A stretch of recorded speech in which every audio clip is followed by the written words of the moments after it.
You ask Tiger to solve. This deals with linear equations with one unknown. The final result is x equals 9/5. Let's solve it step by step. Simplify the expression. Group like terms. Simplify the arithmetic. Group all x terms on the left side of the equation. Subtract 13x from both sides. Group like terms. Simplify the arithmetic. Group like terms. Simplify the arithmetic. Group all constants on the right side of the equation.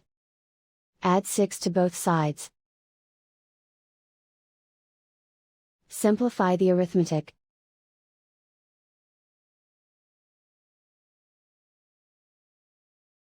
Isolate the x. Divide both sides by 5. Simplify the fraction.